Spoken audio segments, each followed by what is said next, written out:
क्या हुआ, mid sem में आंसर लिखने के बाद भी नंबर कट गए? मैं आज तुम्हें बताऊंगी कि तुम्हें अपना पेपर कैसे अटेम्प्ट करना है एंड कैसे तुम्हें उसमें आंसर फ्रेम करना है सब्जेक्ट वाइज, कि कौन से सब्जेक्ट में तुम्हें कैसे आंसर लिखना है। ठीक है, तो सबसे पहले तुम्हें मैं बता दूं कि तुम्हारे एंड सेम के पेपर तुम्हारे कॉलेज वाले चेक नहीं करते हैं। तुम्हारे मिड सेम जो होते हैं वो तुम्हारे कॉलेज में हो रहे हैं और तुम्हारे कॉलेज के टीचर ही उसे चेक करते हैं, बट जो तुम्हारा एंड सेम का पेपर होता है वो तुम्हारे पास आगे जाके चेकर्स के पास जाता है। डिफरेंट टीचर्स के पास तुम्हारी शीट्स जा रखी होती हैं और वो टीचर्स तुम्हें चेक करते हैं एंड तुम्हें भी नहीं पता होता कि तुम्हारी शीट किस टीचर ने चेक की है। ठीक है, तो बी कॉशियस कि तुम उस वहाँ क्या लिख के आ रहे हो, उनके हिसाब से लिखोगे तो वो नंबर देंगे, उनके हिसाब से नहीं लिखोगे तो वो नंबर काट लेते हैं।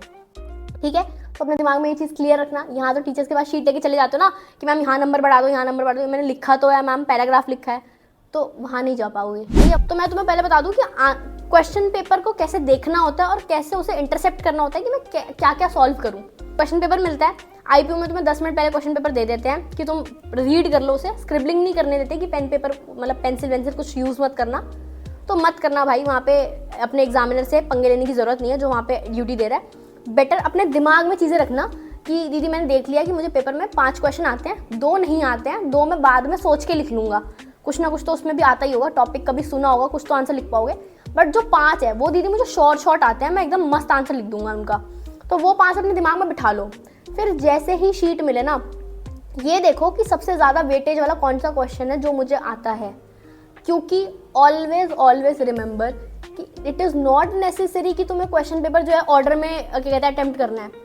कोई ज़रूरत नहीं है कि तुम्हें फर्स्ट क्वेश्चन के बाद सेकंड करना है, सेकंड के बाद थर्ड करना है, थर्ड के बाद फोर्थ करना है। जो क्वेश्चन बेस्ट आता है ना, सबसे पहले वो क्वेश्चन उठाओ कि दीदी मुझे तो क्या कहते हैं यूनिट 4 का लास्ट क्वेश्चन आ रहा है, एकदम जो क्वेश्चन पेपर का लास्ट क्वेश्चन है वो मुझे बेस्ट आता है दीदी, मैं वो बेस्ट कर सकता हूँ, तो सबसे पहले फ्रंट शीट पे सबसे पहले वो क्वेश्चन करो।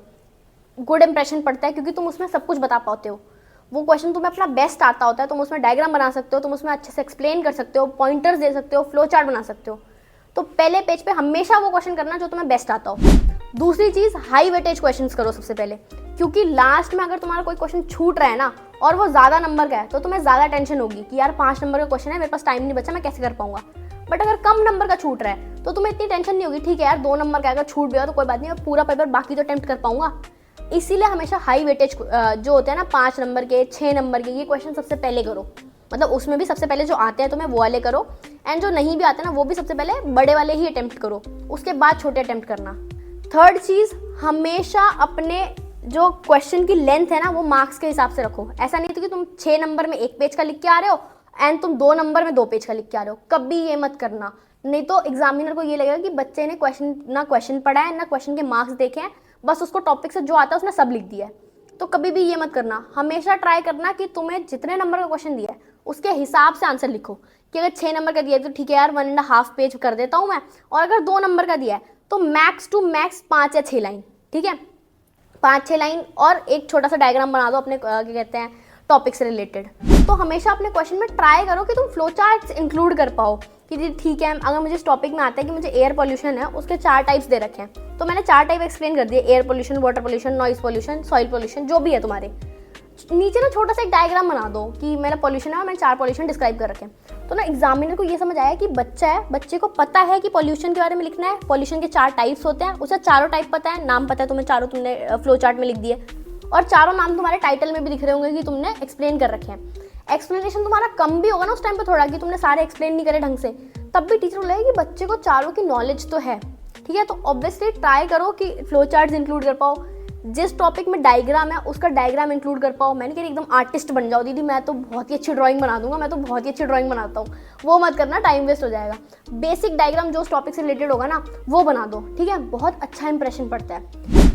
5th थिंग, राइटिंग अच्छी रखना अपनी, ठीक है, प्लीज़ किसी पिटी राइटिंग मत रखना, मतलब मैं ये नहीं कह रही कि एकदम अपनी राइटिंग में हीरे मोती लगा दो, वो मत करना, बट यहाँ के टीचर्स मान जाते हैं, ये कॉलेज के टीचर्स, अगर तुम इन्हें जाके बोलोगे कि मैम मैंने दिस ही लिखा है तो वो दिस मान जाएंगे, ठीक है यार बच्चे को नंबर दे दो, बट वहाँ का टीचर नहीं मानेगा। वहाँ के टीचर को अगर तुम्हारी राइटिंग पसंद नहीं आ रही ना, वो तुम्हारा आंसर पढ़ेगा भी नहीं, कि मैं क्यों टाइम वेस्ट करूँ जब मुझे राइटिंग समझ नहीं आ रही।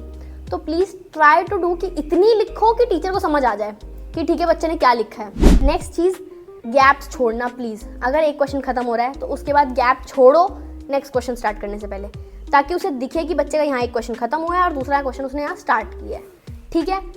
Next, always always always mention कि तुम कौन से सेक्शन का कौन सा पार्ट कर रहे हो। ठीक है, क्योंकि आईपीयू में ऐसा होता है कि तुम्हें यूनिट वाइज क्वेश्चन आ रखे होते हैं और हर यूनिट का ना तुम्हें ऑप्शन में करना होता है कि एक ऑप्शन तुम्हें करना होता है, दूसरा छोड़ना होता है।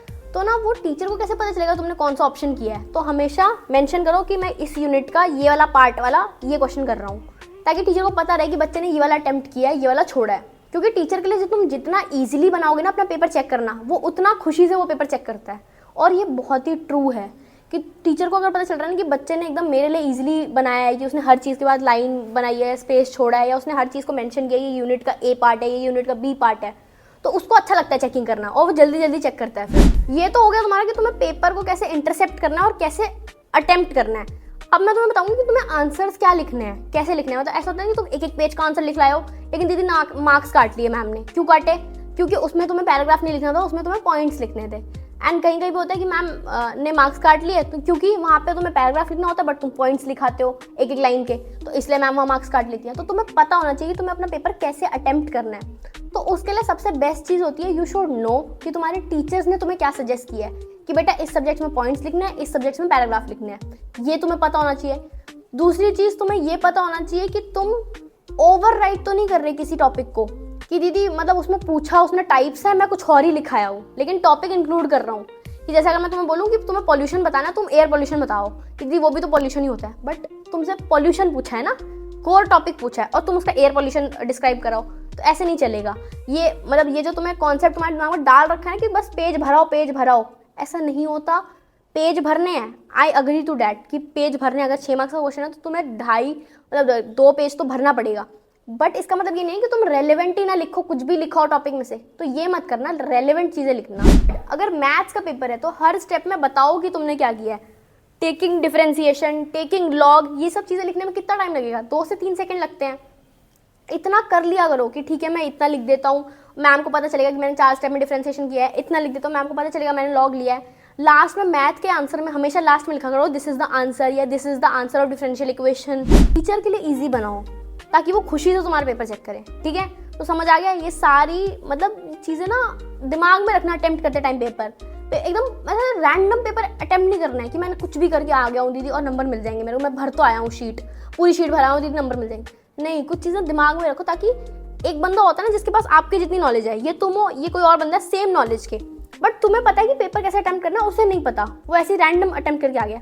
तो ये तुम्हारा वो है, तो तुम्हारे नंबर्स को एक स्ट्राइक देगा, एक बूस्ट देगा कि दीदी मैं बहुत अच्छे से पेपर अटेम्प्ट करके आया हूँ और मैं ऐसे रैंडम पेपर अटेम्प्ट करके आया हूँ। तो इसीलिए इन चीज़ों को दिमाग में रखो और पेपर को बहुत अच्छे से अटेम्प्ट करना। ठीक है, बाकी अगर पढ़ने के लिए कोई रिसोर्स चाहिए, पीडीएफ चाहिए, इंपॉर्टेंट क्वेश्चंस चाहिए, तो वो तुम्हें हमारी वेबसाइट पर मिल जाएंगे, स्टडी फ्लो, जिसका लिंक हमने डिस्क्रिप्शन में डाल दिया है। एंड अगर तुम्हें कोई और डाउट है कि दीदी ऐसे कैसे पढ़ना है, ये कैसे पढ़ना है, कोई और सब्जेक्ट रिलेटेड डाउट है, पढ़ाई रिलेटेड डाउट है, वो तुम हमसे कमेंट में पूछ सकते हो, मैं सारे कमेंट का रिप्लाई कर दूंगी।